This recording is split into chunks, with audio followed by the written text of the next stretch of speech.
সে হাতুড়ি বাটাল দিয়ে তৈরি সেই প্রযুক্তির দিয়ে চলে গেছে, সেটা দিয়ে আপনি ভালো কোয়ালিটি শো করতে পারবেন না। তো সুখের বিষয় যে এখন যারা এসএমই করে প্রত্যেকে কিন্তু আপনার ভালো প্রযুক্তি ব্যবহার করে এবং সেই দিকে যথেষ্ট আপনার তারা যত্নশীল।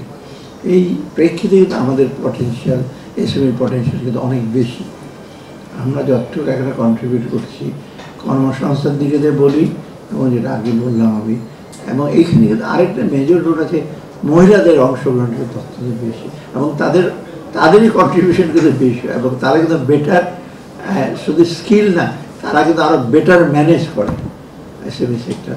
আমি তো জানেন আমি এনজিও ব্যুরোর ডিজি ছিলাম এক সময় পিকে হিসেবে। আমি দেখি যেখানে গেছি মহিলারা কিন্তু সবচেয়ে বেশি কর্মঠ। অনেক সময় আমি মিটিং করতে যেতাম মহিলাদের সাথে, আমার স্বামীরা দূরে থেকে তাকিয়ে দেখতো, কিসে অত্যন্ত প্রশংসাযোগ্য যে এই আমার স্ত্রী বাড়িতে বসে আমার ধমক খায়, কিন্তু এখানে এসে দেখি ওনাদের সামনে কিছু আর্টিকুলেট করে, মানে যে যুক্তি সেগুলি করে। তার মানে তারাও কিন্তু কনভিন্স যে এই মহিলারা ঘরে বসে, মানে আমাদের দোষ যারা আমরা তাকে দাবি রাখার চেষ্টা করি, সেটা মোটেও ঠিক না। এই যে এই অ্যাসপেক্টগুলো এসএমইর কিন্তু আরেকটা ভালো দিক। এই যে উইমেন এম্পাওয়ারমেন্ট বলি, এম্পাওয়ারমেন্ট শুধু খালি বক্তৃতা দিয়ে আমি জানলাম সেটা না, empowerment is reflected on the activity, participation, তাই না? এটা কিন্তু এসএমই সবচেয়ে বড় হয়েছে। আর একটা জিনিস, এসএমইর অর্থায়ন কিন্তু অনেক কম, সেটা আমি স্বীকার করি। অ্যাক্সেস টু ফাইন্যান্স একটা মেজর প্রবলেম, এবং ব্যাংকাররা বেশিরভাগই সেই কনভেনশনাল ব্যাংকার, তারা বিরাট একটা অঙ্কের টাকা নিয়ে শেয়ারের পাশে বসবে, একজনকে 10 কোটি টাকা দিয়ে দিল, ব্যাস আদায় হলো আর না হলো তার পারফরমেন্স ভালো হলো।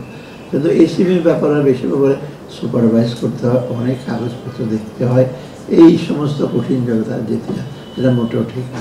ব্যাংকারদের ওরিয়েন্টেশন এগুলো এবং পলিসি মেকারদের ওরিয়েন্টেশন এগুলো চেঞ্জ করতে হবে। কারণ এসএমই হয়তো ক্ষুদ্র তো এখন না, কিন্তু কোটি টাকাও আছে, এখন তো আরও 10-15 হাজার টাকা নাই, কারণ কোটি টাকারও বেশি এসএমই আছে।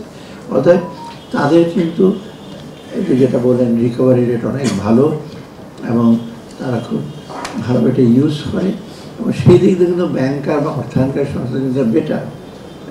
যেটা বলি যে খালি ব্যালেন্স শিট দেখলে তো চলবে না, তার বাড়ি গাড়ি আছে কিন্তু you have to see the cash flow, you have to see the business performance. সেই দিক থেকে দেখা হয় এসএমইর কিন্তু অ্যাসেট, সেই দিক দিয়ে কনভেনশনাল সেন্সে অ্যাসেট না, অ্যাসেট কিন্তু ভালো, এবং সেটাই কিন্তু তারা দাবি করতে পারে যে তাদের অর্থায়ন করা। এটা একটা দিক, এটা আমরা চেষ্টা করছি। বাংলাদেশ বোধহয় যে ফাইন্যান্সিংয়ের বোধহয় একটা স্কিম আছে, তাই না?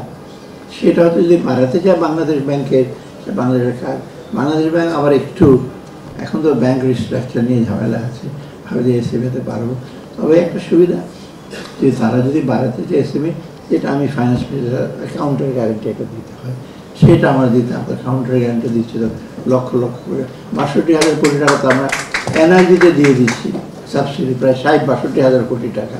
এখানে তো এত টাকারও দরকার হবে না, অতএব এইটা করা যেতে পারে, বাট একটু বাংলাদেশ ব্যাংকে এগিয়ে আসতে হবে। আর সবচেয়ে বড় role SME foundation. SME foundation আমার যেটা মনে হয়, আপনার 1 কোটি কথা বলছে, কিন্তু ডেটাবেসটা আমার মনে হয় এখনো মানে ডেটাবেসটা যদি ঠিক না করে, ডেটাবেস বলছে কারা করছে, কী করছে, স্কেলটা কত, বিরাট তার ফ্যামিলি প্রোফাইল এর না, কিন্তু ইন্ডাস্ট্রি ডেটাবেসটা একটু দরকার, এবং that has to be computerised.